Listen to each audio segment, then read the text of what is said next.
Hi everyone, and welcome to this episode of Culture of Paint. On tonight's show, we're going to be taking a look at what's caught our eye over the last couple of weeks in the miniatures painting world. For our main topic, we're going to take a look back over 2021 and pick out a bunch of our personal favourite paint jobs and releases. And then we'll close out the show, as usual, taking a look at what the hashtag paint cultists have been up to. Our Culture of Paint is aimed at a mature audience, and we might use explicit language and discuss adult themes. Now let's talk about paint.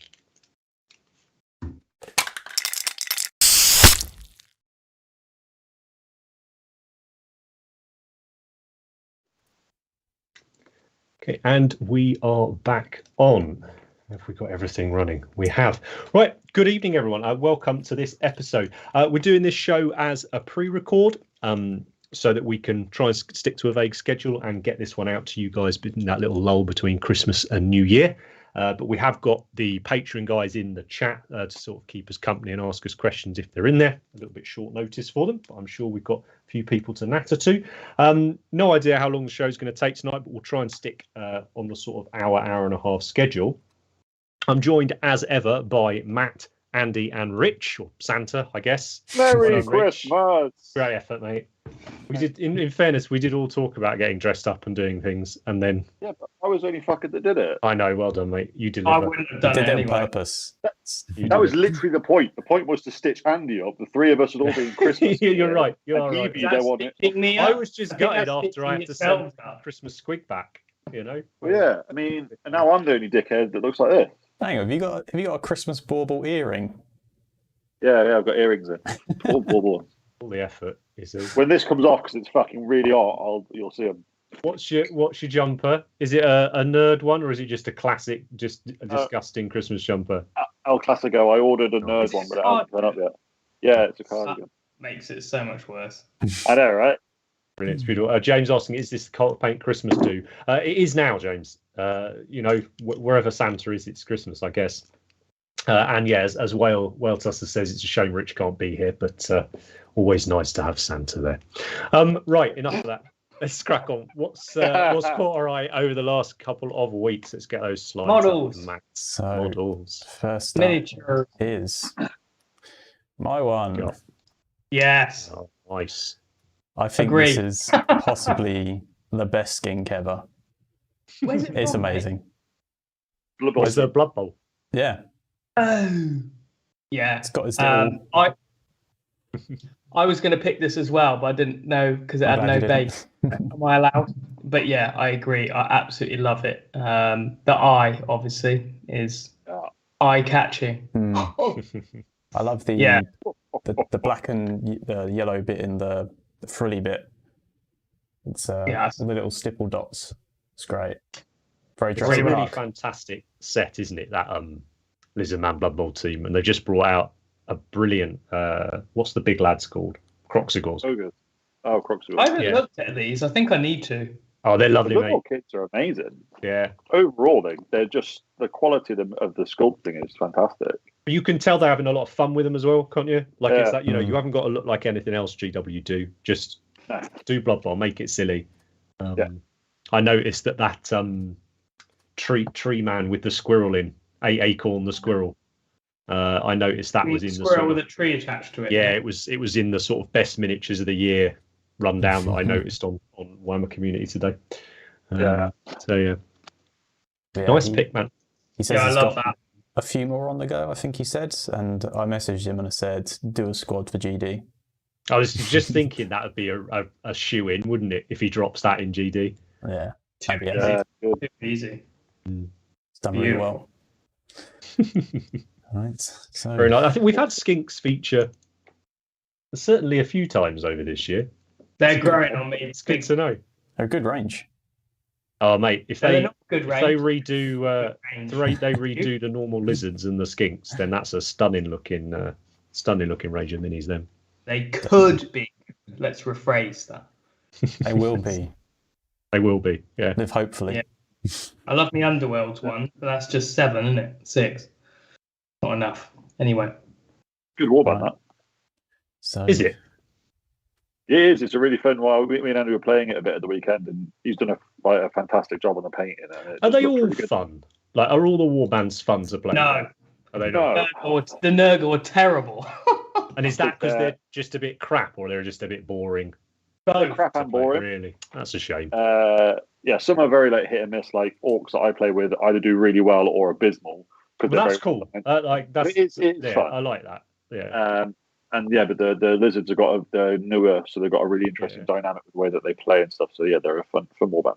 I'm just thinking it because other than one that I can think of, I won't say which one. I'd say all of the warbands are a really nice set of minis, and I think it's always nice if you're going to spend that little bit of time to paint. It's always nice if they're at least vaguely entertaining. Oh, actually use some of them, the Daughters of Cain were rubbish to use, and the Nurgle aren't very. They don't have to be strong to be fun, but they have to have a chance. And I've lost games scoring nothing with the lizards, and then scoring really high and absolutely totally obliterating. So that it's nice if you can do that, but some you just can't win because they're so crap. So that's a shame. That's a shame. But the lizards are good. But there's no sign of that train stopping, is there? Underworld. Hope not. I reckon the 5th might be the last season. Was a vicious rumor. We're on the what now? 4th. 4. Yeah. I can dig that. That's a 3-4 year cycle. That's pretty good, really. Isn't it? Anyway, enough about gaming. It's not just about painting show. Good pick, Matt. What's up next? Next up. I had a couple of picks this week. You do, because you lot keep doing that, so I thought I would. I think we've seen a lot over the years of people trying to do versions of Custodes, or even using Stormcast models to make 40k stuff. I know I think that the new Stormcast with the better proportions. Yeah. I think all of a sudden this works for me. It hasn't until now. It's just, I agree. I completely agree. It hasn't till now, but for me, these I prefer these to the Custodes minis, and I think it's just the proportions. It's just and I'm I've been building that Black Templars squad over the last few weeks, and just thinking it's time to. We talked about it a few episodes ago. Sort of those little projects you've got in your mind that you've procrastinated over for ages because you want to paint them to your best of your ability, and therefore they never get done. So I think I'd quite like to sit down and go, no, do you know what?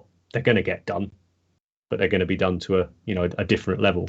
And this has really inspired me to go, do you know what? I have got those 3 lads from the Dominion box that I'm not going to do anything with. I wonder if I could have a fiddle around. I think they'd fit in quite nicely. But that was it really. Just this is the best execution I've seen of this sort of Stormcast 40k mashup. Yeah, I really don't like it. I really don't like Stormcasters Marines, but these are great. It works, doesn't it? Yeah. So big fan. The one on the left I could just paint on So that one on the left, that's the base model for that is still hands down my favourite Stormcast model they've done. Yeah, there's just something really heroic about him, isn't there? Yeah, Flagman. Yeah, it's the best. Maybe I'll just do one using him or something. That's what I want to do, is do a lot more one-off models. Definitely. I'll let's see how we get on in 12 months. I've got a lovely little collection of the sort of stuff we talked about. You never know, do you? And then I have one more pick, Matt, which is an account that I have spoken about before, Pegastix. I follow Laura on Twitter mainly, but she's on Instagram. Just one of those hobbyists that every conversion she does, I love it. It really jives with how I imagine the universe, the various settings. And this was just this freaky Scarab Prince, I think this one's called. Nice. Yeah, I mean, just so many kits. So many kits, right? I hope GW sending you them. That's it's absolutely rad. That drone is so big, isn't it? The Blackstone 40 looks so cool as a head. That's mad. Very cool. Actually, she's used the drone, because there's a few different sizes of them. She's used them in a few other conversions and stuff. But yeah, if you like that sort of grimdark take on things, I use that as a very broad title, then definitely this is an account to follow. Some really unique takes, and it's a shame it's not painted because she's got a very cool paint style as well. Nice. Really fits the models. She does. So yeah, so that's my couple of picks. Nice one, bruv. So next up is got to be picked, hasn't it? Really? Yeah. I'm really into vampires this week. I bought my first vampires, and this popped up, and I was like, that's quite nice. I like the conversion a lot. It's cooler without the metal hand. And also, that's one of the best sword sculpts they've ever done. And isn't it? It's off the zombie dragon, isn't it? Is that right? Yeah. Such a good sculpt. Yeah, it's one of the coolest shaped things. And the shield. Yeah. And the head? Yeah, where's the head? Is that head from the same kit, is it? Sure it is. Yeah, pretty sure it's the zombie dragon. But this is our man Dave from Down Under. Yeah. I mean, everything he touches looks immense, doesn't it? Let's be honest. Yeah, there you go. Say no more. There you go. Dave, cheers. Next model. He does those hyper close-ups at the moment, and it's just they still hold up, but it's crazy. You know that face, Will, don't you? Just looking at it. But I think we said it before, isn't it? Dave's very, very good at painting. How to phrase it? I think Andy phrases it better, but generally spending the time where it matters on a model. But rather than doing that from like an army painting point of view, like Dave does it from a display model point of view, right?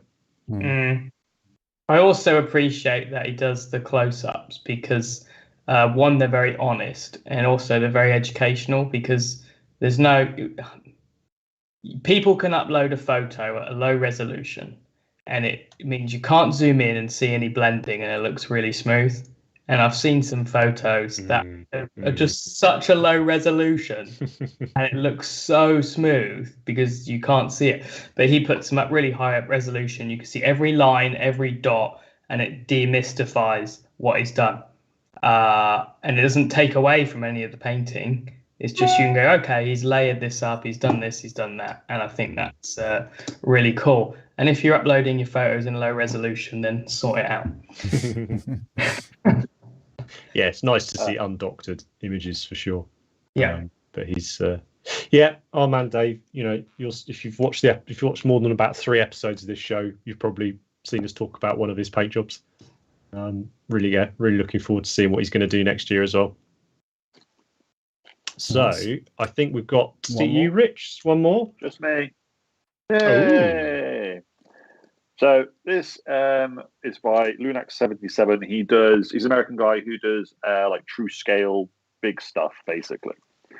But not like I like bigger marines to look a bit more true scale. This is like big marines. So like Primarch, every marine's like Primarch size. Oh wow, right.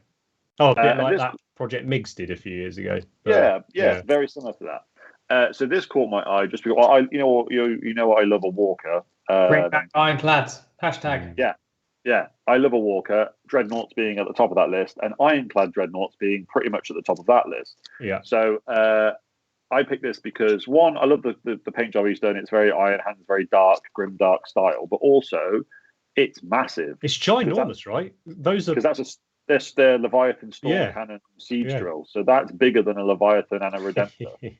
So it's a 3D printed model, which is a bit controversial as it's obviously an ironclad, but a good talking point for sure. But I just loved it. I saw it instantly, and it's one of the first things in a long time I saw it. I went, I want one now. So that's why I mean, it's spot on. I do really enjoy those. What's the word? Is it large scale, biggerized?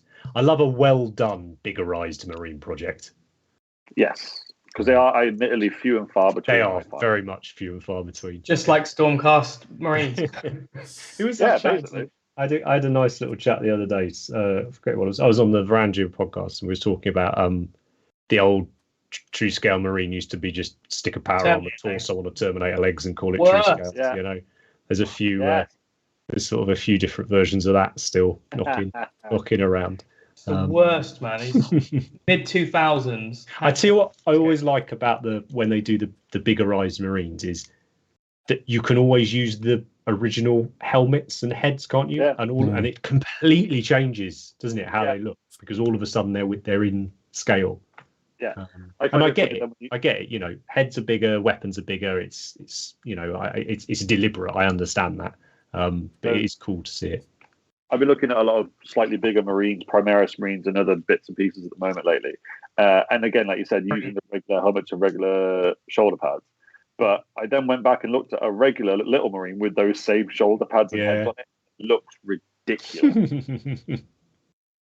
Well, before we fall down the mini Marine rabbit hole that we've talked about many times on the show, have we got any memes, or are we going to just dive in? We do. Meme. We have a meme. Meme. What have we got? Meme. Oh. Yeah. So, yeah, this is one of the many takes I've seen on this the Space Marine 2 video game. There's one where they make him sing. Have you seen that? There's some app where you can animate it and make the person sing. Yeah, John Prescott there. It's been a hard few years for old Captain Titus. To Titus. It's a British joke, though. I got his. Yeah. It's pretty. I mean, that is next level, isn't it? Sort of shithousery with that's just it. I get it. It's an app, right? It's fairly low effort. You just plug it in and it does it for you. But still, like that technology, it's going to be much for me. It's going to be brutal. It's too good, isn't it? That's it. Deep fakes. That's the word. Yeah, I've seen a good one with Dawn, actually, a deep fake talking about something. Yeah, very nice. Good stuff. Right, let's jump into the main topic because I think it might end up being quite long, but we'll see. Best of 2021. Woo! So it's been a year since we did our pilot show, which was our favourite paint jobs of 2020. So it's quite nice to do 20 episodes later. We're going to do our favourite paint jobs of 2021 and a few sort of cheeky little favourite sort of sculpts and things as well. We've sort of trawled through things we've had on the show and obviously all our own accounts and stuff, and we sort of dug up what we think as a group are in our opinion the very best sort of examples of what's out there over the last year, and then we've also got a couple of personal faves which might not always be everyone's cup of tea, but I think we may as well just dive straight into it. So first up, great choice. I mean, is it the sculpt of the year? Yeah. Well, I think it's certainly arguably right the hottest traditional miniature sculptor currently working, right? And arguably his coolest over the last 12 months, 18 months. I don't know whether it's because it's a little different to some of the stuff we've seen as well, or whether maybe it's not different at all. Maybe it's gone back to that wonderful face that he can do, with the character. Screams pure proper fantasy. Yeah, like it just hits every point. Yeah, you're waiting for it to mouth to open it to be in the next series of Dark Crystal or something, right? It's Labyrinth. Yeah, isn't it? Yeah, I can literally hear David Bowie singing around in the background. But I just his faces are just insane. Yeah, they really are. I love the whips. The best thing he posts whips with the squidges of pink putty and what now? It's just the best. Here's a question for you, Henry. If you had one, would you paint it? Oh yes, absolutely. Yeah. No, mine's in my cabinet waiting.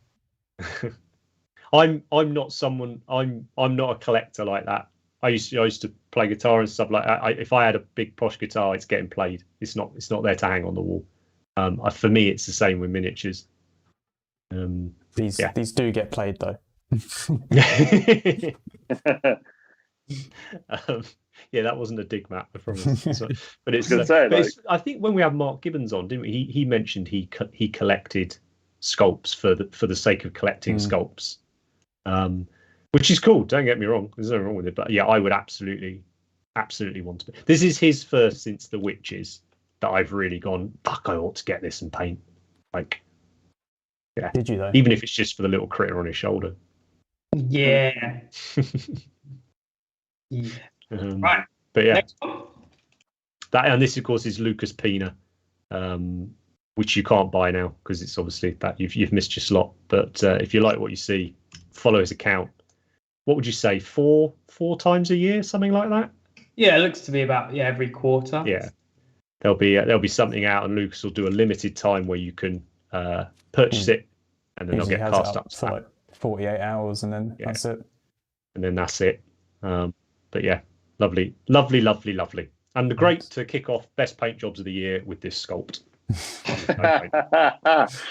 It's got next up down is... Ooh, that's me. I don't know. Here's a familiar name. This is just mental. I don't know about you boys, but I look at models every single day, and I've done that for many, many years. And even if something's fantastic, it's hard for something to make me go, yeah, all right. Yeah, that looks bonkers. And this so what is it? Come on, take us through then. What is it that's just had that impact on you then? You know, we've got someone who consistently, again, you know, arguably one of the top 5 painters in the world over the last 5, 6, 7 plus years. What? Yeah, every piece he produces is obviously top tier. What is it about this one that's made you go, Jesus Christ? I think one thing that's interesting is how many colours are on there, but there's still a focal point, which is the torso. And that's because that's illuminated more than the rest. And it's one of the most desaturated colours, that skin, but you're still drawn to it, aren't you, because of all the values. And you've got that cushion, which is covered in freehand, which is bonkers, absolutely bonkers, but it really doesn't distract. Crazy atmosphere, absolutely horrific. I mean, it's just everything on it is amazing, really, isn't it? Yeah, the lighting and the colours on the cushions is quite remarkable, isn't it? I find this piece quite intimidating because for me, there's very few pieces now that you look at, because not to say that I could do them anyway, but I understand a lot of them. You know, you look at it and you go, okay, cool, like, that's amazing. I get how that's been done. And obviously, I understand that how this has been painted, but it's just it's intimidating in the level of detail and just how good it is, and the way that the vision, right? The vision as well, because this is not a small piece, right? No, like, it's Patrick Mason sculpt as well. You know, nowhere to even start on this. Yeah, I mean, imagine getting like 2/3 of the way through one of them cushions and going, nah, it doesn't work. Yeah, I imagine seeing that next to like one that's just been like Zenith. Yeah. I wouldn't even know how to start putting the freehand on those cushions because of all the folds and the perspective. Yeah. And I don't. Yeah, I can do it. I want to know if the shadow under that knife on the right, I want to know if that shadow is actually painted on, or if that's just... Yes, where the cushion looks like it goes vertical, right, and then creases out. Yeah, you know it. Remind me, was it Kirill that did the NMM a few years ago with the reflections of trees and stuff in a helmet? Yeah. So it's nice, isn't it, to have someone in the community that, in fact, I think we even said it a few episodes ago, who can still produce the shocking, like, oh, I didn't realize there was another level. Yes, correct. For it to go. That's It's the right leg for me. The knee is so realistic, and it's bloody yellow and pink. It's like, oh my god. Yeah, I'd love to see this in real life, actually. It reminds me of, like, you know, the old style, like, Conan artwork. Yeah. Mm-hmm. Yeah. Like not Simon Bisley, but like that kind of really like 80s, 90s style, really colourful, high fantasy artwork, but in 3D. But then it looks like a painting as well, isn't it? Yeah. Like just the sculpting. I think it's Patrick Mason, and it's a traditional sculpt as well. So it's yeah. Always in the chat, always nice when a throw cushion is better painted than anything I've ever done. Don't worry. It's the same. That applies to 99% of the rest. So, no one's doing this, mate. He's on his own. This guy, literally on his own, isn't he? That's a cracking pick, mate. Yeah. Nice. So, next up is. Oh, I did wonder if this would sneak in. I thought this might have come under your personal fave. Who, me or Matt? You. Oh, really? Yeah. Well, I thought we'd share it now before we get the official Fugan next week. Right? Fair. Well, I was like, it's an Eldar. It's one of the coolest Phoenix Lords. And correct me if I'm wrong, it was one of your a painter who had a huge influence on you early on when you wanted to get into sort of competitive painting, right? I still think, like the shiny, clean style is still awesome to look at, isn't it? Yeah. And not many people are doing it now. It was like which I think makes it more impactful, right? Yeah, and do you know what? I still think I struggle to paint it something this clean and this good. It's just like I still really admire that look, and Gareth's just got it down. And it's a shame we don't see many paint jobs from him. But he doesn't post anything for a year, and then he whacks this on, and it's quite nice. So if he does one of these once a year, then that's fine. So he's too busy sculpting cool little 10mm fantasy models. I think that's the cool thing also, is he actually sculpted this as well as painted it. Yeah. Double threat. You can imagine this in a sort of early noughties or late 90s, early noughties White Dwarf, where they specifically made, like, remember when Mike Anderson did it? He sculpted like a large scale Empire soldier and painted it to an insane level, and you're like, what the fuck? Like, it's the true Renaissance like hobbyist. But you can just everything about it, the way it's that heavy metal clean style taken to the nth degree, but the way it's photographed, everything about it to me just screams like White Dwarf article interview with the this is Gareth, he works in packaging department and just happens to this is one of the last thing he posted this year as well, and it's done in February. Really? He hasn't posted anything since. God, I wonder what he's working on. I was say sculpting, isn't it? 3D sculpting tiny things. Good, isn't it? Maybe he'll come out woodwork if we get a GD next year. Great use of the tactical rock as well. Oh yeah, tactical wraithbone and the background. There was I saw a really good thread earlier. It was the tactical rocks of 2021. Yeah, it's fair. It's a fair point. They're definitely getting more elaborate. Kragnos, surely. I mean, that's got to be the. That's a tactical cliff, mate. I don't care. Yeah, I don't think that counts. Lovely pick, mate. And yes, as you say, exciting to think we might be seeing an absolute deluge of Eldar models. And I think Eldar often bring out the clean painters, definitely, and the high-end painters, right? Yeah. It's something that seems to appeal to them. Beautiful. Yeah, lovely stuff. Right. Next. So, next up. Ooh. Yeah. Who's picked this one? Me. Go on, talk away. It's really good, isn't it? It is. The lighting in particular, right? I'll tell you a story, and people might relate to this. But I thought, oh my god, it's amazing! I want to buy the bust. And then I looked at the picture of the bust with no paint, and I went, no, it's the paint job. I can't make it look good. It's this guy. And you realise you're in love with the paint job, not the sculpt. And the reason it's beautiful is I've never seen. Actually, I have seen another miniature, but he did it as well. But the whole model's engulfed in light. Yeah. You get stuff that's got a light source, OSL, blah, blah, blah. But this is just like, okay, it's just covered in this warm sunset, whatever light. And I think it really works. And the backdrop adds to it. It's not cheesy. It just justifies why she's this color. Because I think without the backdrop, you'd sort of understand it for sure. But it definitely adds to it. So not much more to say, really. Quite interested in what as well.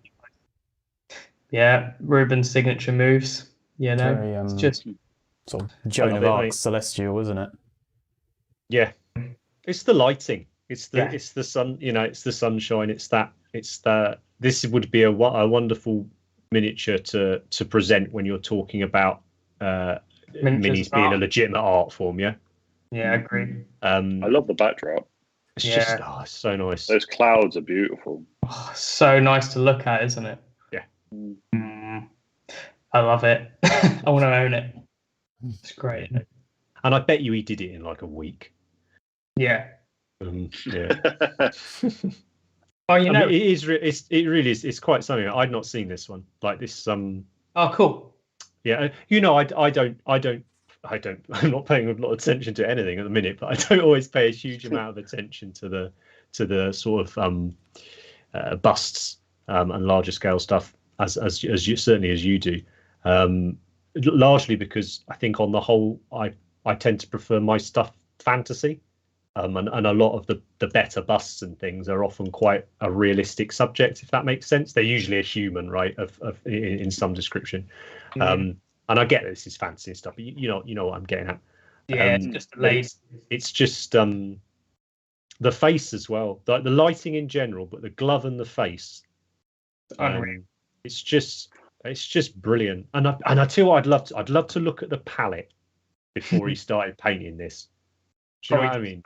It just would have been really, really exciting, I think, to see. You know, you'd see because occasionally we talk about using a color as a highlight, right? Or an off-white as a highlight. Maybe your ice yellow you were a big fan of for a long time, right? To add a little bit of something and all the rest of it. But to go in and basically use bright primary yellow, yeah, like you say, that chimera yellow, whatever is behind me here, and you go, right, this is what I'm going to highlight. Basically every color on this model with. Yeah, it's pretty cool. Love it. Well done, Ruben. He did some other bangers as well. I couldn't decide. There was a few I was picking between, and I went for this one in the end. But everything he's done this year has been absolute gold. So lovely stuff. Good choice, mate. No problem. Okay, Matt. So next up, what we got? Yes. This was probably my pick of the year. If I had to do if we were going pure on like what's the paint job that's sort of really blown you away.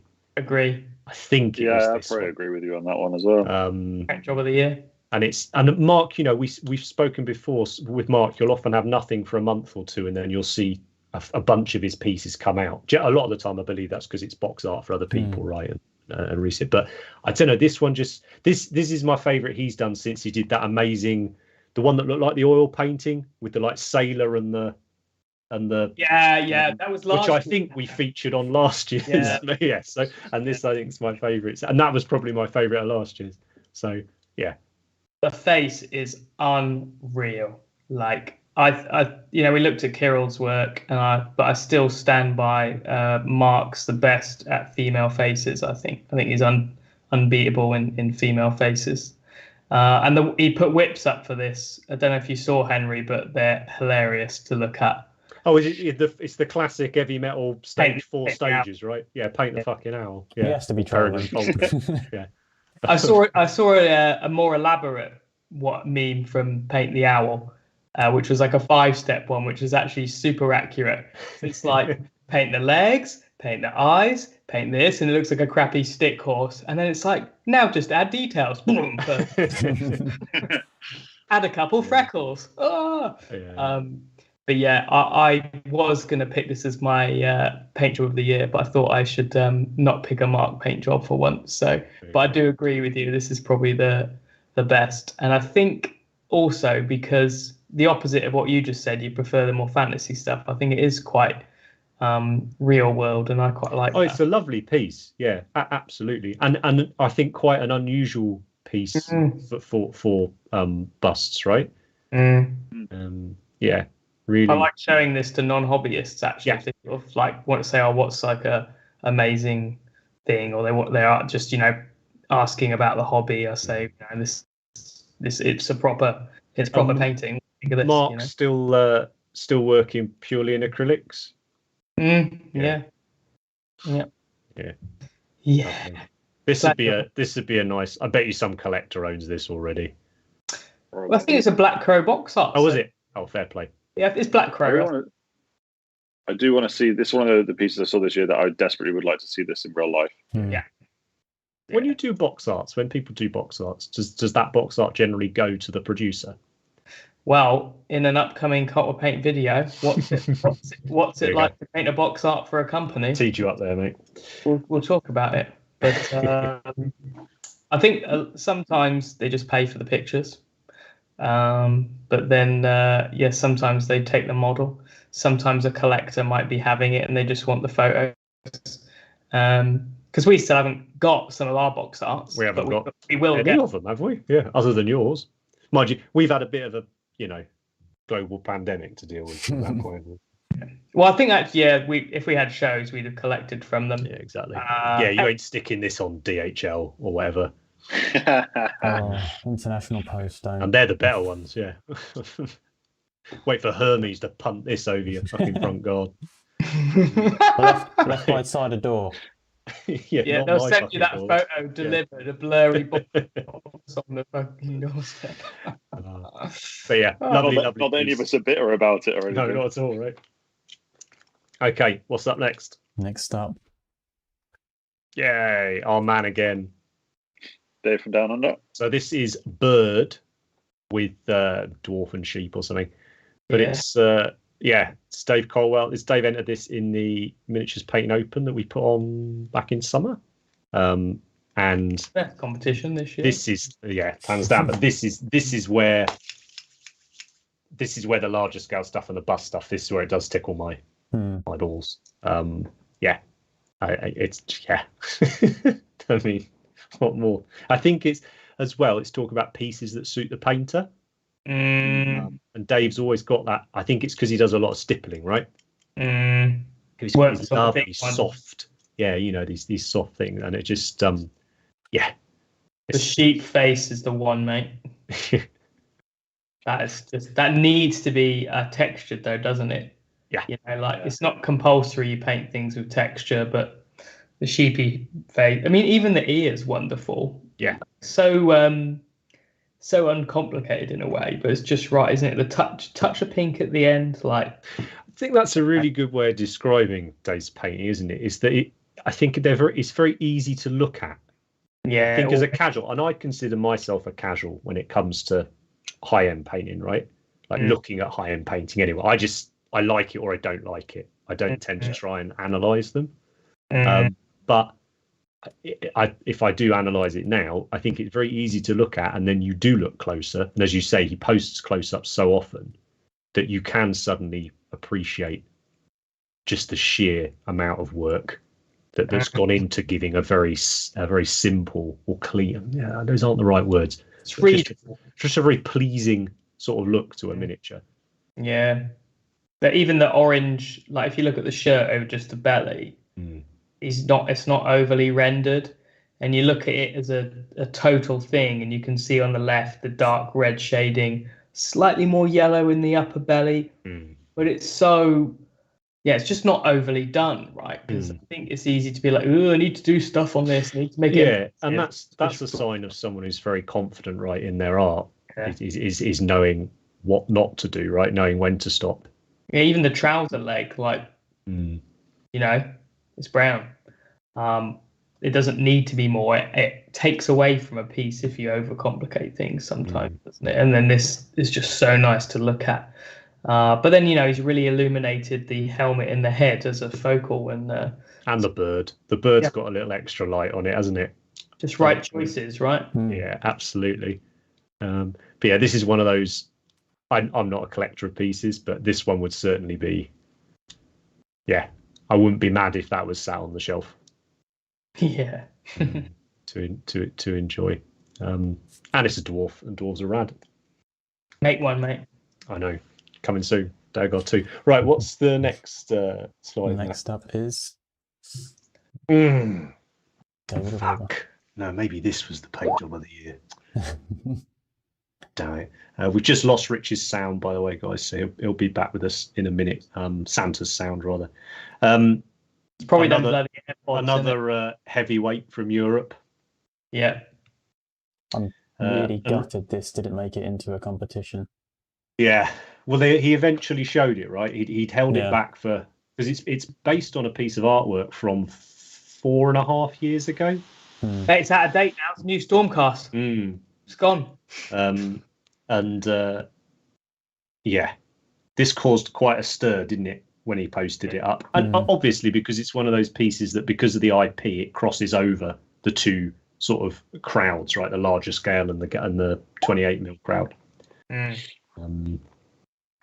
it's really cool. It is a shame that it didn't get entered at the time, and do you almost think I wish he'd held it back? You know? Yeah. How do you guys think it would do in comp?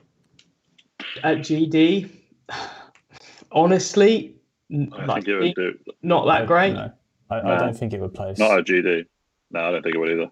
It's only got one category it's allowed in, and you're up against Max, Darren. Yeah, to be fair, I hadn't even considered GD actually as something it would have been entered in. I think I was picturing this much more at the sort of big shows. Well, it's David, so yeah, he'll go and he'll be with his other pieces, and he's at gold level, so it'll just. But will it get a special prize?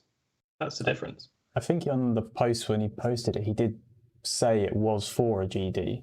Right. Yeah. Right. I think he only posted it because I think it had to go to a collector, the person who actually bought it, and so I think they wanted it. Yeah, it's a shame. I almost think there's at some point they might need to do a new category for Golden Demon, because this can't win a Slayer sword because it can only go in open, and you're going against the staff. Do you think though, if it was able to win a Slayer sword, it would, or would there be? Why are you saying it's not able to win the sword? Because you can't in open. Right. Because that stops staff getting the Slayer sword. Right. So, yeah. Do you think though, if it wasn't a category that it could win a sword in, it would win a sword? I don't know if they'd want to, because, and I've got no cynical viewpoint. Like, people say weird things like, oh, they pick the newest models to win because it sells more. No. But would they really want like a sculpt, like this 3D printed sculpt to win? I mean, they have before, but what I've noticed before this era of 3D printing though, easy distribution. Maybe not there, but it's a weird one at the moment. But like previous 3D prints, they have some have one, but they have never been printed in White Dwarf, and they're not on the Golden Demon official website. Yeah, it's a tough one. I've got some stuff that's Games Workshop IP. It's big scale like this. I've kept it secret because I want to keep it secret until shows. But I am doing it for other shows. It's not for Golden Demon because I don't want to get my heart broken, because I could paint it amazing, do the best thing ever, and maybe get a bronze or nothing in the open category. And that's cool. It's absolutely cool. I love Golden Demon. I want to do Games Workshop models for that. So it is interesting though, because Golden Demon hasn't been on since 2019, and probably isn't going to be on till 23. Anyway, that's another episode. But what can they do with all these extra 3D sculpts and stuff? Like, how can they adapt to that? Keep it fair to competitors, and I think they're within their right to, not give stuff that's an STL available or win. Oh yeah. It's a shame that they aren't able to recognise it in a way, right? But I think they will at some point. Like Andy said, at some point they're going to have to, because every now and then in the last few years, something not like this, but something that was like custom made would pop up at a GD. But the more and more access that people have to 3D printers, and the more and more people are making their own versions of stuff, they're going to have to address it at some point. We've touched on this, haven't we? And I think we said we're going to do an episode on it, but we've spoken in the past sort of how is it any different if I 3D sculpt something than traditionally sculpt something, right? And I think that applies right the way from, I sculpt a head for a space wolf rather than green stuff a beard onto him.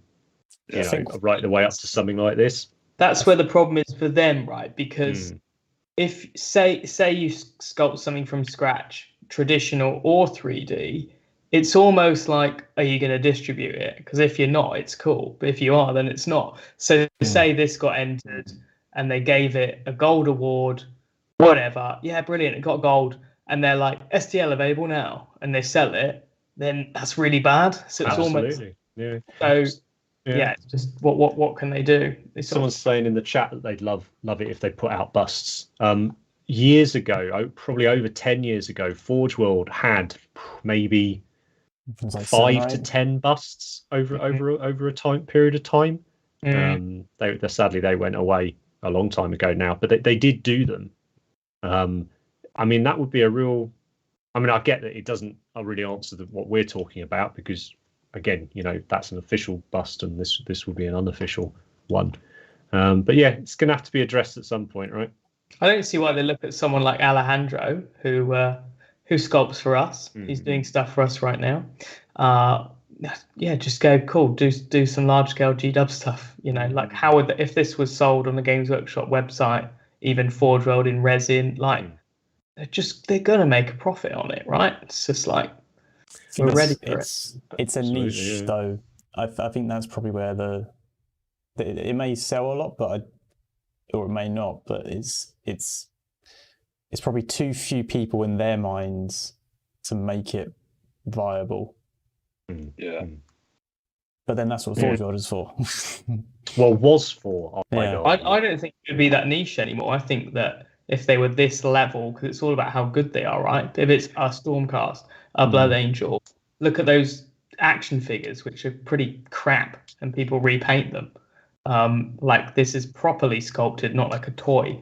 So I do agree on the scale of things. They're not going to make a plastic kit, but is it a good way to combat this stuff happening? I don't know. They only need one sculptor like Alex here. Just hire him. Knock us out a bust a month, mate. Yeah. I mean, hopefully they do it. I hope they do. Me too. Exciting, right? And hopefully we're around to chat about it when it happens. But yeah, back to this paint job. Up some chat, didn't it? Lovely texture. Hey. Yeah. Especially on his whatever it's on his bib. We almost had a whole episode topic. Right, let's move on to the next one if we can, Matt. This is the last one. Oh, nice. So another cracking paint job. This is the saga of Baz's year, I think. This one, isn't it? He has killed it this year, hasn't he? He has absolutely smashed it. Yeah, absolutely. And this one's been long anticipated. I think his take on Dante. Best Dante ever. Only one. There's only two, isn't there, mate? Yeah. It's just again, I suppose it's what we spoke about a minute ago, with knowing what to leave off with the paint. I think Barry's very good at knowing what to leave off when he sculpts. Yeah. And, I find his stuff often looks, what's the word? Official. If that makes sense. Like he's sympathetic to the style of their sculpt as well, right? I think he's grown up with that world, and I think that he's very much a fan of it. It's just Dante's quite old, and why have they not redone? Quite old. Why have they not redone Dante? There's people that come on our painting classes that are younger than that sculpt. Why have they not redone Dante? Why? It's all they've got to upscale everything now and get it fitting into the lore as well, don't they? But it takes a while to get everyone through the Rubicon Primaris. There's a queue. If the Black Templars releases anything to go by, you've got to assume that's what all the big chapters are getting now, right? For this, their next books, right? They kind of just get on with it. Come on, stop that Custodes character, if you can call it that. That came in a box set. But they love mining the nostalgia as well, right? It'll be fine. But yeah, Baz Amphiaros on social media. Got some exciting news about Barry coming up very soon as well. But yeah, this is it's amazing how bloody smooth he gets the green stuff. Yeah. I just don't get it.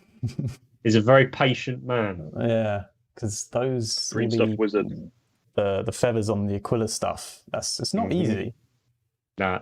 I've spoke to him about that. Like that was one of his biggest learning curves, was sculpting the Aquilas on his models. Yeah, I'd rather paint one. And I think he's given it to David Perryman to paint. Ah, cool. Ooh. So that'd be an interesting thing.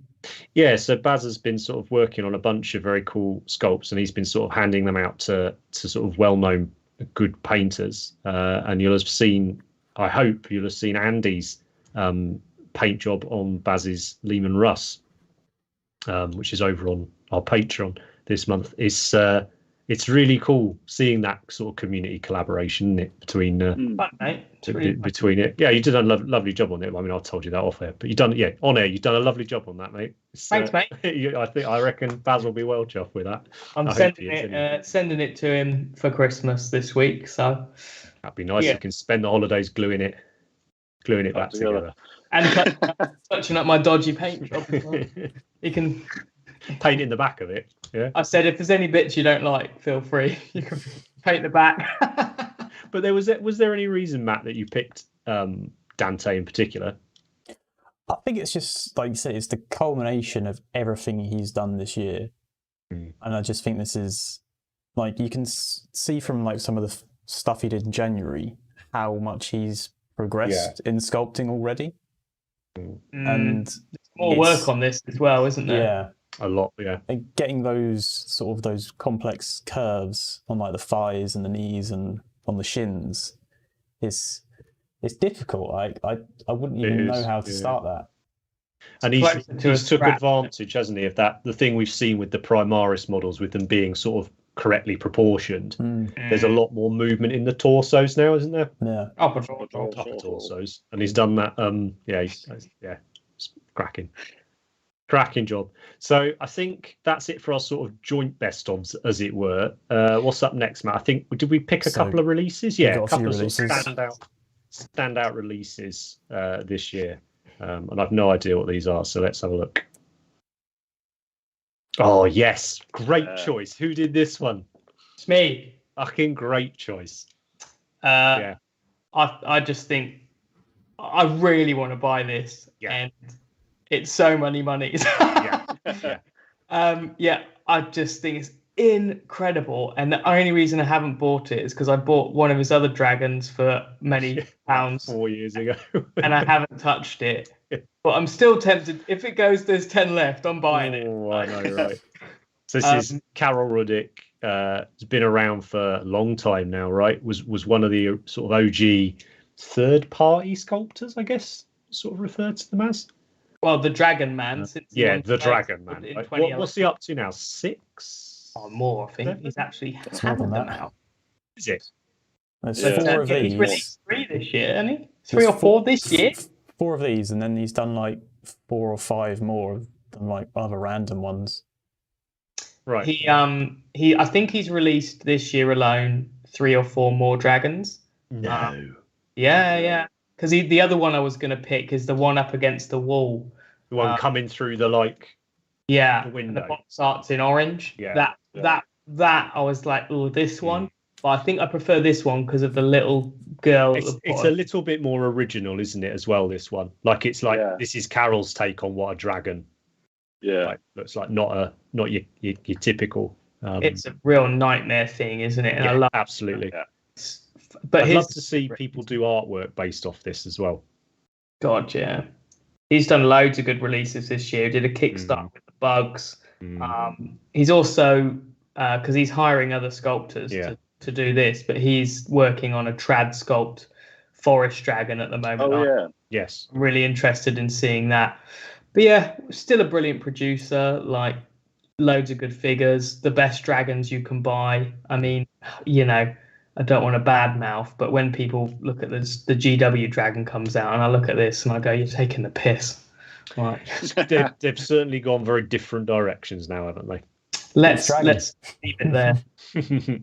Let's leave it. Great choice. Yeah, well done, mate. So next up is Be'lakor. So your lad came out. We had that mad flurry, didn't we? Sort of summertime-ish.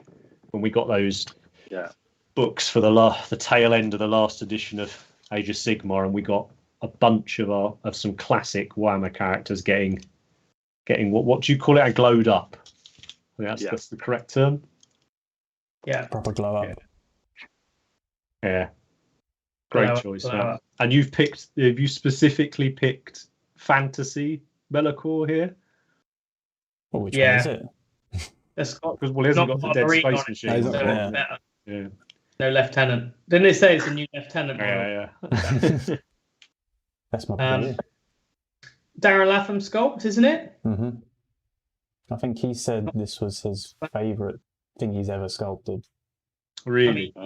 Talk about double threat. Like, Darren was always known as an amazing painter, but he can sculpt this now. You what? This is your sculpting ability, and you're one of the best painters ever. What's his open category entry going to be? Yeah, what's it going to be, right? I thought it was interesting. We saw Teclis, Croak, Kragnos, and Be'lakor. I think they were the 4 biggie models that we got. Teclis over that period, and I think the other 3, and obviously Kragnos was brand new. They were very different, right? They were very Age of Sigmar. They were very, whereas even Croak, right? It looks absolutely nothing like the old mummified frog. Whereas this, I mean, obviously he's got the nods, right? But it's a hell of a long way away from the old. This model. Is closer to old fantasy. This you could stick on a square base, right? And it would not look out of place. This is an upgrade from the old fantasy rather than AOSified. But I mean, I really loved the original Be'lakor model. I thought that was such a wicked take on a demon. It's brilliant. So I think there's a lot of pressure, though, isn't there? We said it before when they've redone characters like Mephiston, Abaddon, ones like that. There's a lot of pressure on those sculptors to get those iconic characters right. I've seen people say the old Mephiston was better, and I'm like, I think that's just nostalgia purposes.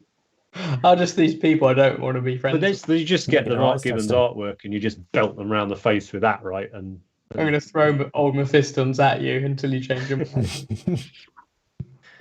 So, have any of you seen this model in person? Yeah. If you look in my screen, there might be a little cheeky Be'lakor base. No? Oh, really?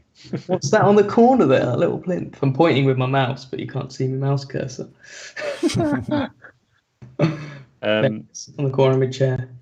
So I was going to ask, what's the wing situation like on it with all them chains? Yeah, I wouldn't paint them. Are they easy to clip off? They glue them on, but never put it in a case. Right. If people are still using foam cases for miniatures nowadays, get with the fucking times, right? Yeah, it's not £99. Yeah. Or a lunchbox like Recon. No. That's all right. But yeah, they're not actually too bad. If you glue them on and you've sort of scraped some of the paint off and actually got down to pure plastic, they're generally all right. They're not going to break, but... I was looking at it more from a painting point of view. Yeah, I don't want to paint them. Do they get in the way? Are they easy to leave off for that? Yeah, I think they're easy enough to sub, but can you imagine doing those membranes? I'd like to have a go at this mini. I'm not big minis don't always blow me away, but I'd quite fancy. I'd much rather have a go at this than say the dragon or whatever. Not a dragon. Give me Egrin Van Horseman next time round, please. Thank you. And we can if Darren could do that, that would be wonderful. We're going to send him a wish list. Yeah. Eldar, get on with it. Next up is what we got. Oh, the man, the frog himself. I nearly bought this yesterday. I stopped myself. No, it was a weekend, wasn't it, Rick? I picked it up and was like, no, don't buy the frog. Oh, God, it's good. It really is. So good. So big. Who picked this one? It's kind of like I put a few in. It's kind of like a group thing. What an amazing year for Age of Sigmar monsters. I was like, I really want to paint a big monster just for fun, but also for that category in Golden Demon, and just can't decide between them. Bought Kragnos, bought Teclis. I was going to buy this on Saturday. It's all amazing. Be'lakor's behind you, so. Yeah, but is Bellicor going on it? Oh, I see. It's not. It's Harriman. Correct me if I'm wrong as well with this. It's very the bits that are around him. They're all around him, aren't they? Yeah. So it's like within a sphere almost, isn't it? Yeah. This is basically a big swinging dick from Games Workshop with like, this is what we can produce as sculpts, right? Fair play. Yeah. Really massive schlong on the lad. You know, and it's supported by a couple of roots, pretty much. No, it's that big rock on the left doing the work. Yeah. I mean, when I did that, clever. I know it's last year actually, but when I did that Necron character, whatever he's, the Shard of the Catan, whatever it was. Oh, bloody hell, that's old now. That was a real, like, blimey, like, you're showing off here. Like, that was Darren as well. How that's supported. I still keep thinking of Darren as like a relatively recent addition to the sculpting team, but he's not, is he? He's been around a long time now. Well, he did the Stern Guard in trad sculpt. No way. Which is not traditionally sculpted the Stern Guard. So. Oh my god! I think he's got either free up of one of those he posted a while back. Nice. Yeah, that's the only reason I have that knowledge, Matthew. Yeah. Nice bit of turquoise going on there as well. Oh god, bit of turquoise. I'd love to see this heavy metal paint job actually, because I bet it's stunning up close. We've seen it. I haven't. I think that's airbrush. Last time I went to Warhammer World, I saw it. The whatever it is weird gyroscope thing. Yeah. What do you reckon? Airbrush or not? Airbrushed? No. We would, because we're the meme from last week. But yeah, the frog. Lovely stuff. Right, what's that next? Oh, lol. With his giant cliff. The old Lionel, gold Lionel. Yeah. Just I don't monstrous, really know isn't what it? to say about Kragnos. I think we chatted about him quite a lot when he came out. I think, didn't we? I love it. You absolutely love it, don't you? I'm really glad they did him. But yeah, if you offered me Bellicor, Kragnos, or Croak, I think it'd probably be Bellicor. Kragnos for me, no wings. It's a tough one. But yeah, lovely to see an enormous kit, and he is a big boy. I had a game against him in the summer, and he stands up to one of them massive giant models. I still want to do it. It just depends what comes out and when, if there's a Golden Demon. But I really want to do him, but other stuff's taking priority at the moment. But he's all built, ready. I really want to start him, but it will take me a long time. So I need a Golden Demon ticket purchase. That's the one of the downsides to all the new versions of these fantastic old characters all being absolutely fucking massive. Yeah. You know, if you want to paint them for a competition, like, it's going to take some time. But this was an and I get it because of like shipping delays and COVID and blah blah blah. I get there was a backup and stuff, but it was an insane couple of weeks. It was. Yeah. Right. That we got those. The same week or something. Like... It was 1 week between Croak and Kragnos, I believe. I mean, didn't they just randomly drop Bellicor like a week before that, or a week after? I think he might have been 2 weeks. Like, but it's literally all within. Best part of a month. I think they really tried to catch up with their release schedule and get it back onto like. Well, I believe so it they had could go ahead. Yes, because it led into the new edition, didn't it? Yeah, but yeah, I liked when they came out. It was like we didn't see any like leaks or hints or anything. It was like boom. Yeah, we had that little bit of artwork, didn't we? That cool little animation that they'd done for a few of their releases. And everyone was like, oh, it's a Sylvaneth model, or oh, it's a Warriors of Chaos Centaur, or whatever. And they're like, nah, it's this crazy orange cunt. Like, it's just Breath of the Wild. It's a god of destruction. Yeah. Very good. Nice bunch of picks then, Matt.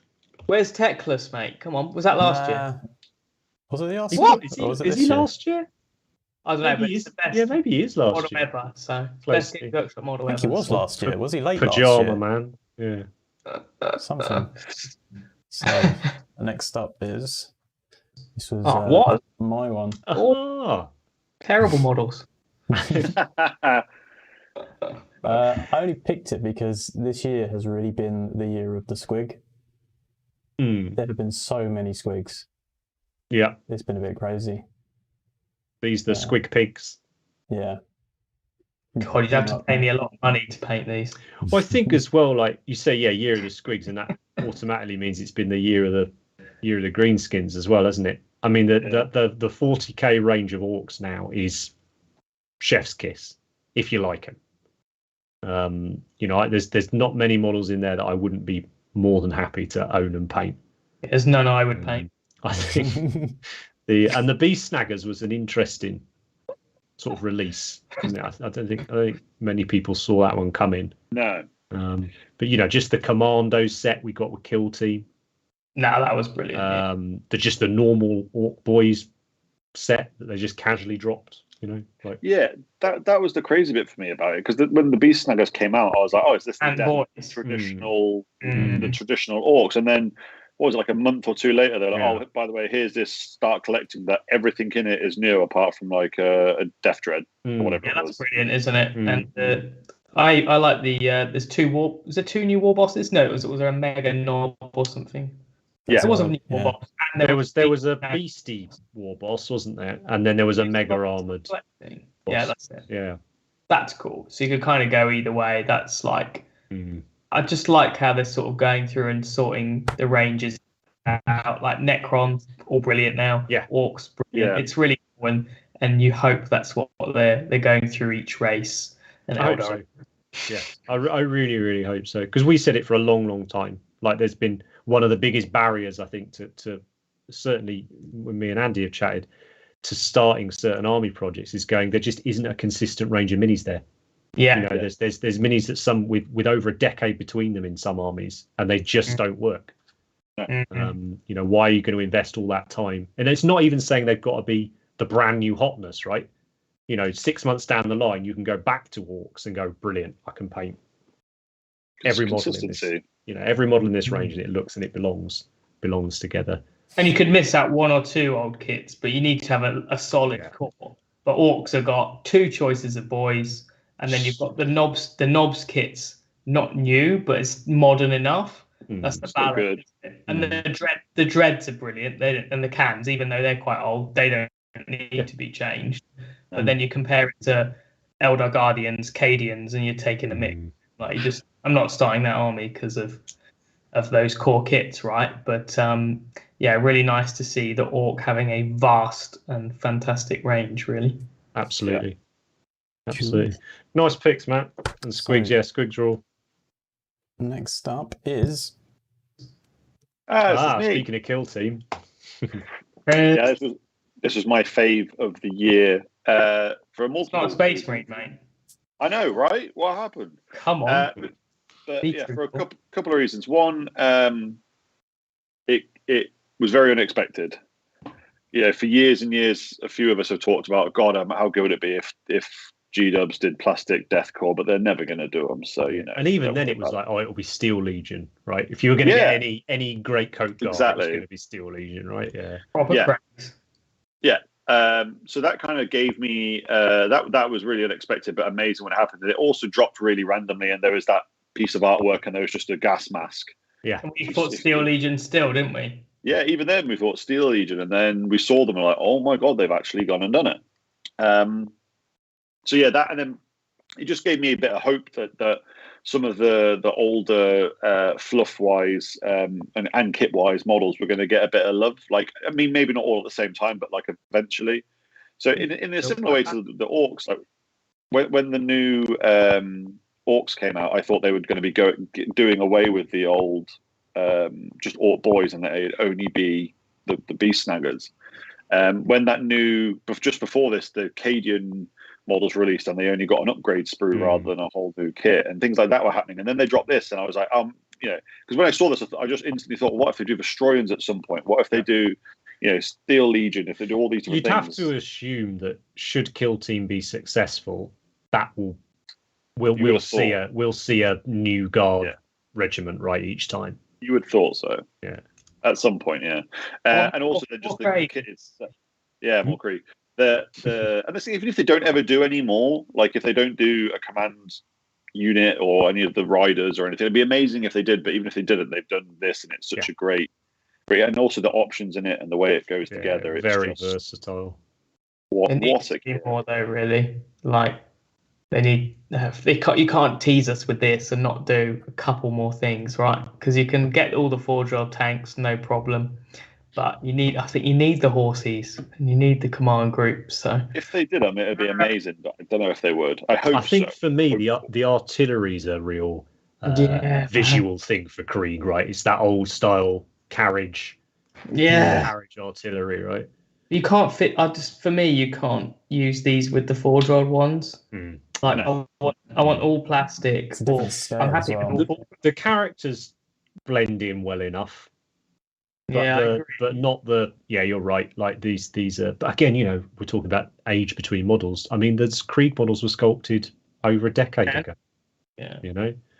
But yeah, this was a pretty special release, wasn't it? And I was going to say it again, the Commandos are fucking sick as well from this kit. What a great release, Commandos and these. I'm really glad that they did that with the Kill Team, that they kind of paid homage to some really great old kits that I remember, because specifically when I was getting into the hobby, there was just something about the Krieg. The first time I ever saw Krieg on like a little muddy base pulling like a heavy bolter behind. Well, this is it. I mean, you're a big fan, aren't you? The old, historicals and that type of thing, treadheads. Yeah. And this just tickles my pickle. Yeah. Nice choice, mate. Glad you stuck these in there. Have we got any more? We have one more. Oh yeah, of course we do. My pick. So this one is, I picked this as my personal favourite because I think it should be in there, not necessarily because anything to do with it is my personal favourite stuff that they've done. It's got good memories to me. So I played my first game of fully painted AOS this summer, and that was using the Orc half of this against a mate of mine, Ben, with a brilliantly painted Ironjaw's army, and we played up at Warhammer World, and it was great fun, lots of shouting and rolling sixes and stuff. So there's good memories from that point of view. But for me, I felt this was a really significant release from them because for quite a few reasons. Stormcast, Age of Sigmar was pretty poorly mismanaged. I think it's generally accepted when it was first released, and there's been this idea of Sigmarines and calling them things like that, and there's no two ways about it, right? They you look at how popular Space Marines are. Everyone's got a Space Marine army, somewhere.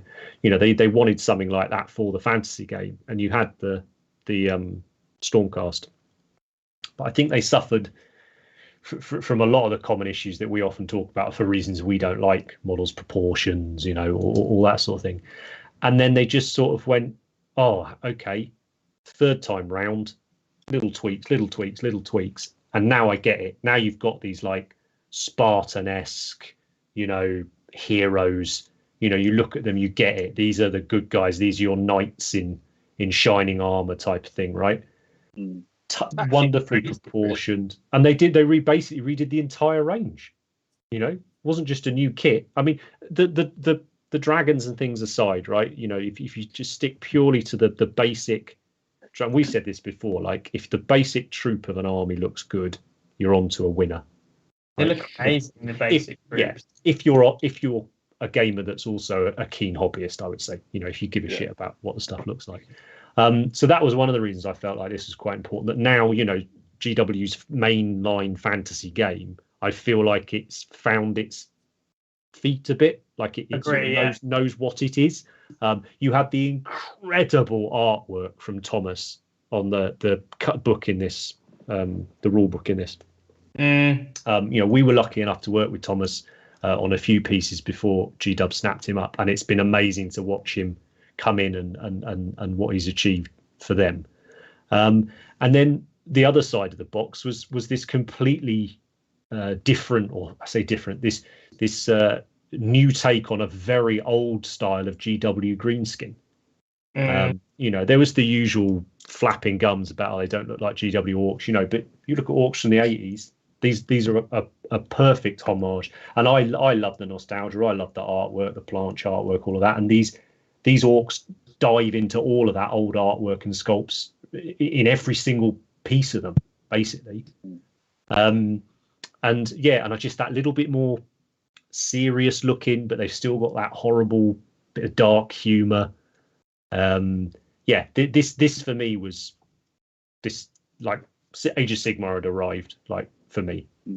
All of a sudden I didn't miss the old world for a bit. Yeah, I still do, and I'm still looking forward to when that comes out. But this is the Age of Sigmar I want to play in.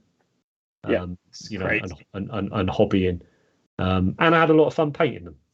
So it's It's also amazing that this is a starter set, or like the sprue with all the characters are on one sprue, whatever.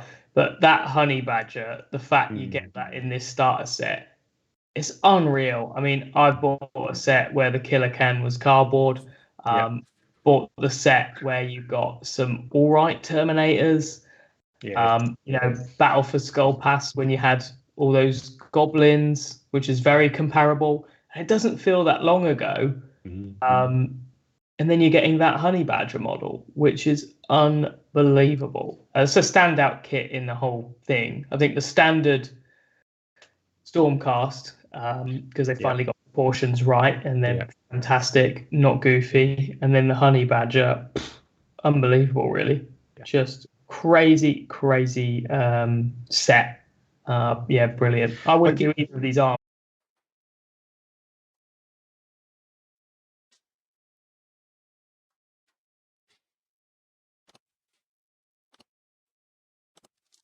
So bad. When, do you remember the first time you saw a side by side, old versus new? I was like, oh my god! And it was the same effect as seeing a Primaris next to an old. My internet dropped. Oh.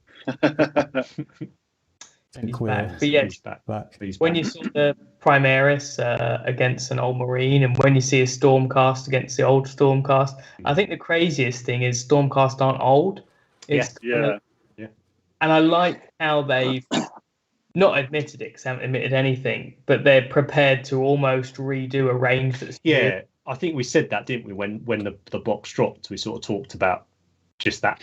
Yeah, good on them for going. We didn't quite get it. They changed it a lot for the second edition. They go, that wasn't quite, and then boom, this is this is just a big fan. So that's why it's my sort of release of the year, even if it's not necessarily my favourite models of the year. Here's a question: do you think this is better than Indomitus? I think it's more significant than Indomitus. Agree. Indomitus is interesting. Like, you've never really had the thing with fantasy, and I'll lump this in with Warhammer Fantasy, right? Because it's GW's fantasy game. Yeah. Right? We've never really had it where it was always the same protagonist in every box. Whereas we have with 40k, right? It's always been the Space Marines and someone else. And the someone else has always played second fiddle to the Space Marines. Whereas with Age of Sigmar, there's because it's that new game, and because there's so many other armies, that the prevalence of Stormcast isn't there to the same degree that Space Marines are. So you remember I said earlier, everyone's got a Space Marine army knocking around somewhere. Well, actually, a lot of Sigmar players don't have any Stormcast at all. Don't want anything to do with it. So their antagonists for those three editions have been Chaos with Khorne, then it was the Nighthaunt for Death, and then it's been the Cruel Boys for third edition. And they, within themselves, have been wonderful ranges of miniatures, and they've sort of been allowed to shine. Whereas I feel like whoever gets put in the box with the Space Marines, no matter how good they are, they're just not. They're not considered as much, right? Because the Necrons were brilliant, right? Really great. But what do you think of from that kit? Oh, the Primaris Chaplain, the Assault Intercessors. Those are the models you think of. What about you? Well, I think this is so much better. You've just got way more unique things in there. Like, the Indomitus box was cool, but you've got Necron Warriors, their new Necron Warriors, some more Primaris, all right, cool. Some easy fit bikes that no one can fill the gaps on. Whereas this, every single model is new. Yeah, it's just I don't know. It's just a different feel, and it's almost. I mean, it's fine. It doesn't make a difference to me, and I get it. But it's almost a shame that the love of 40k overshadows AOS so much. Because look how good this set is. I'll tell you what this set looks like to me as well. Like a shitload of work's gone into it. Yeah. Like nothing's been dialed in here, right? Phoned in rather. Nah. Like there's a lot of care and attention, right? Oh, they really are. They really are. The stab grot. You got 3 HQs in there. What? If stab grot doesn't win their model of the year thing, I think that'll be it's the crab, mate. Oh, so of course, it's the crab, isn't it? Yeah. Get a grip. Crab or the crab number 1, followed by the chameleon. Stab grot. Crabnos, yeah. Nice. But yeah. Go honey badger. Yeah. So that was my pick. So that was some good picks there, chaps. I think all our favourites were G-Dub. Is that right? Which is quite. No. But then all our favourite paint jobs were nearly all non-G-Dub. I did the Carol Riddick, didn't I? I think. Yeah, you did. Yes, you did. Of course, yeah. I knew there'd be too much G-Dub, so I made sure. Yeah, really, just great to see. Again, in spite of everything that's been going on. An immense year. What a year for releases! For releases, but and also I think seeing the work of the top end guys as well. I think there was a bit of caginess with last year, weren't quite sure, and then obviously this year it was like, "Oh, sod it, we need to share our work." Even if it has to just be virtually. I'm so glad we do this hobby during these last 2 COVID years, because how many people do you know that are going out their minds, and we're all right. Yeah. I am so pumped to go to some events and to go to some shows. To see these models. Again, I was talking on the Heresy podcast the other night. A lot of models are painted to be seen in person, or to be seen in situ, or to be seen en masse. Right? They're not painted to be seen on Instagram. Right? Yeah, and you miss a lot of the impact from them on that. And I personally, I feel I'm getting a bit jaded with it. I need to see some models in person again for a bit, just to freshen it up. Yeah. I'm sure it will all come good in 2022. Right, Matt, have you come back in, or have you still dropped out? You're back. Lovely stuff. Right, I don't think it dropped out for too long. Right. So we're on to just quickly our personal favourites. Right. So first up. Yeah. Who's this? It's me. Very nice. Yeah, it's another Kirill. It's amazing. If you want to look at one bit, then look at the sword that's painted on the chest plate. Yeah. That reflection, eh? Yeah. I don't know. Yeah. Actually, my favourite bit's the little circular ball bit in the middle of the shield. I like that metallic. But this makes me want to paint this sort of thing, so that's why it's in there. Nice. So I think we already talked all the same points with his last piece. So just great he's not stopped, eh? Here's 2 Kirills. Enjoy. Ta-ra. So next up, I think we've talked quite a lot about the other favourites. This was yours, Henry? Yeah. So sorry, I thought So that's why I picked it as my personal favourite, because I thought it was quite significant. That's yours, Henry. Yeah. Rich, I think this was yours. Very good. Yep. And I want to paint some Krieg, man. When are they going to bring them out as individual boxes? Mine. Oh, nice. And this is yours. Right. So there we go. Oh, well, that was a nice, quick segment, and what a lovely one to finish on as well. And Lucas Pina's something else, isn't he? Yep. Can't wait to paint that one. Feel quite fortunate to be around with him dropping stuff, if that makes sense. Like it's quite exciting. Yeah. I'll paint at least one Pina in 2022. That's just a little. You did Bullsaurus this year, didn't you? Is that this year? I painted Bullsaurus, which was my first paint one I've done. I've got to build up the guts to do the Wise Woman, which is my favourite he's done. So yeah, I've got to build up the courage to do that this year. But I haven't got an idea for it. Anyway, moving on. Nice. Well, I hope everyone enjoyed that little look back on what's been out this year. Obviously, it's just a little snapshot And it's some of it we could go on for hours and hours, and we do off air, constantly sending each other our favourite things. But we try to bring you a variety of stuff out there. And speaking of sort of looking at a variety of models, there's a hashtag associated with the show, hashtag paintcultists, on all the social medias, predominantly Instagram. If you want a hashtag to follow that's going to expose you to a real breadth of different painting styles, miniatures companies, miniatures from different companies, check it out. And all I do each show is I look through the hashtags and I just pick out a handful that jump out to me, and I just share them with the guys, and we have a little natter about them. So I think I picked out not so many this time. We did a bit of a gargantuan run through on the last show, but there's thousands, and thousands and thousands on there now to go and look at. So it's good. It's a good little tag to follow. So let's fire them up, Matt. Let's rattle through them. So wicked paint job, and of course it's 20 years since the first Lord of the Rings film. I think possibly we touched on that on the last episode, because obviously we're filming this not that long after the last one. But yeah, just always challenging when you've basically got one colour on a model, right? And a deliberately simple base as well, or quite drab base.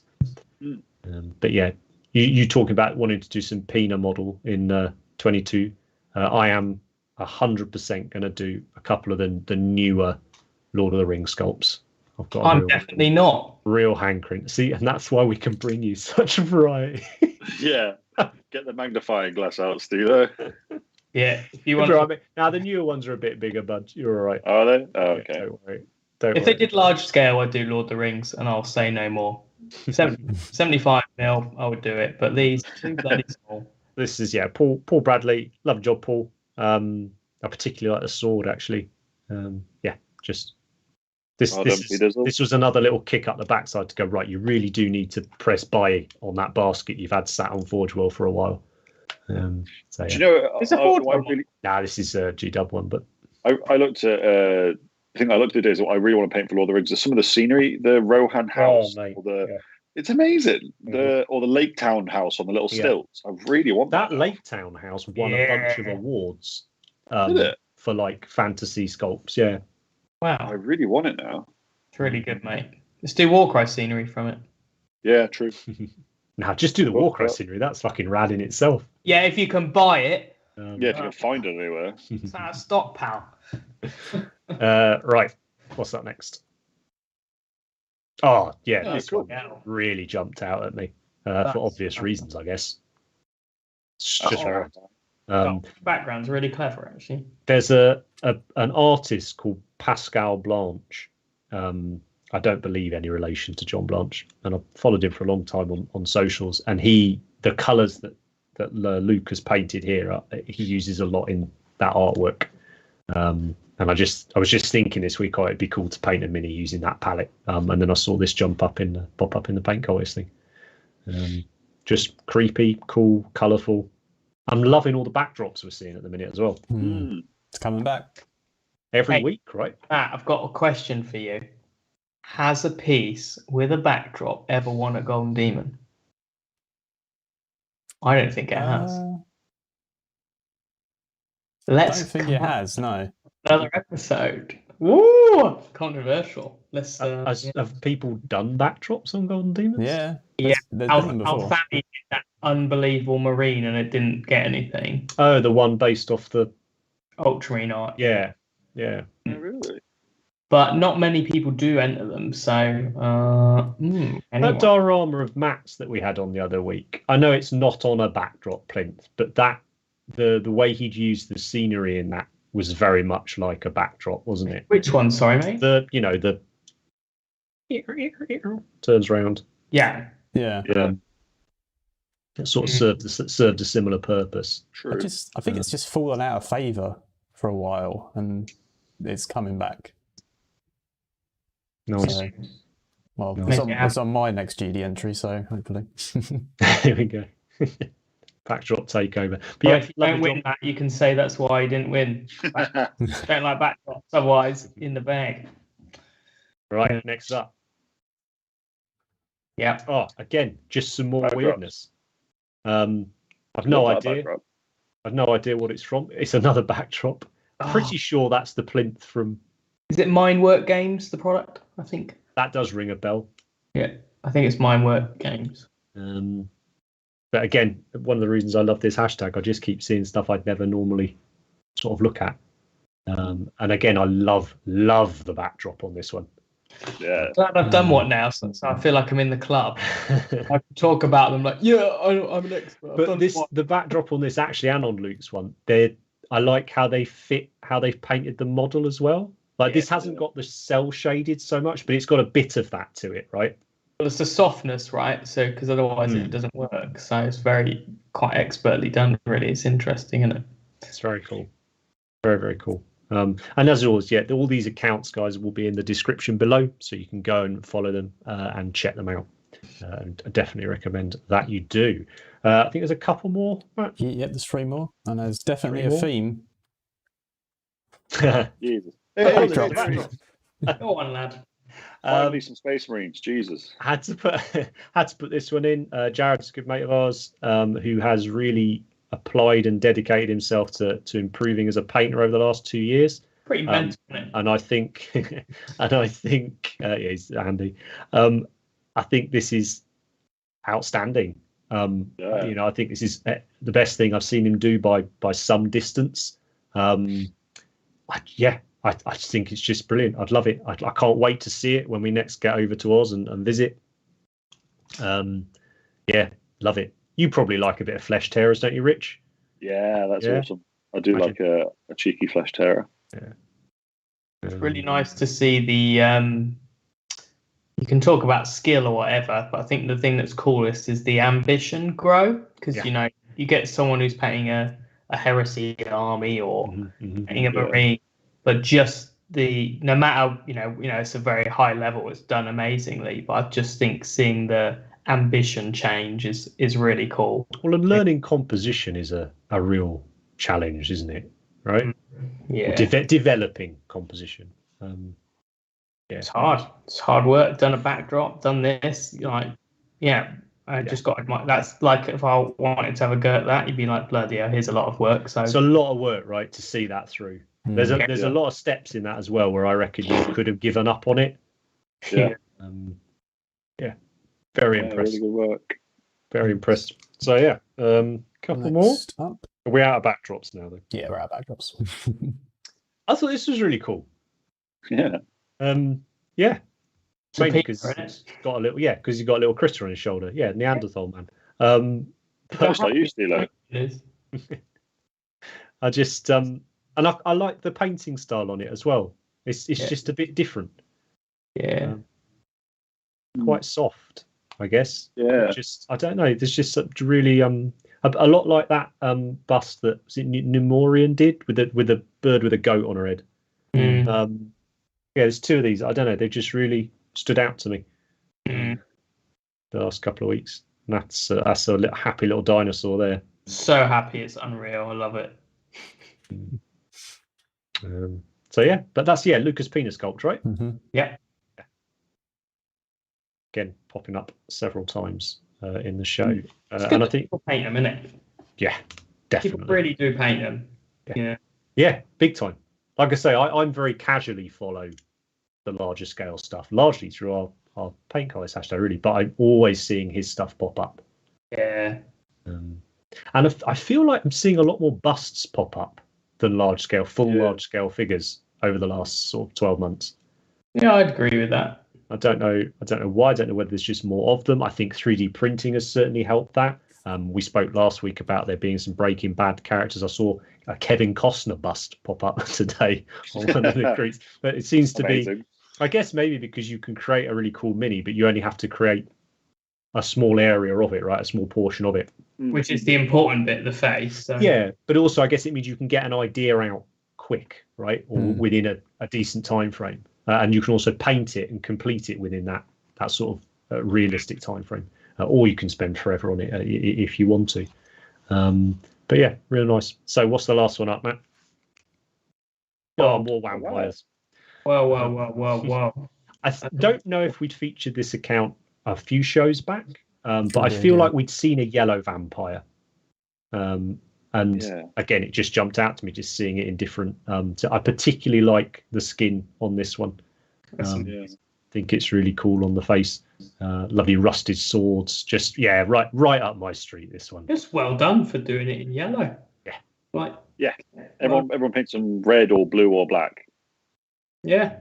Or not flat, right? As well. Yeah. Like it's real cool. Oh, the black. I think the black's lovely on the crotch cloth. Close it out with a vampire. So that's as I said, that's just a little snapshot of the thousands of models you can go and check out on the hashtag Paint Cultist. So that brings us to the end of tonight's show, and that brings us to the end of 2021's shows. We're gonna have a little break. We've got some very exciting news coming up about where we're taking the show in 2022. Big places. And we will obviously be sharing that with you guys very, very soon. But I've thoroughly enjoyed the last show, the last year. You know, we made it. It was a couple of weeks where we were all a bit busy, and we were like, "Can we get it done?" Yeah. So, I think on the whole, I'd say, pat on the back. I think it's gone pretty well. Yeah, I love it. Last two episodes have been really fun, and I love it's nice to just chat, isn't it? Especially reflecting on the whole year, just chatting there. It's a good bit of positivity, I think. So, well done. That's been great. It's been great. And thanks ever so much to everyone who's watched the shows, everybody who's left comments, and everybody who's got in touch to sort of say they've enjoyed it, what they'd like to see more of. We've taken all of that on board. We ignored some of it and then, decided to do some of the other stuff.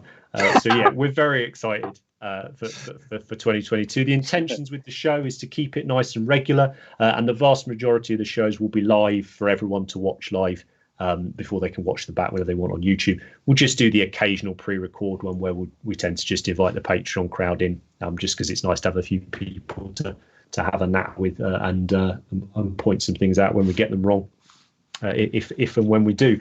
Andy, Matt, Rich, thank you ever so much. Thanks, chaps. Been a wicked year. Cheers, fellas. Been some absolute belters of the shows. It's one of the few times I've actually gone back and watched things I've recorded or done and not cringed my way through. It's really nice to watch a few of them. I'm very, very excited about what we've got coming up for next year. So thanks ever so much for watching. We'll see you next time. Ciao.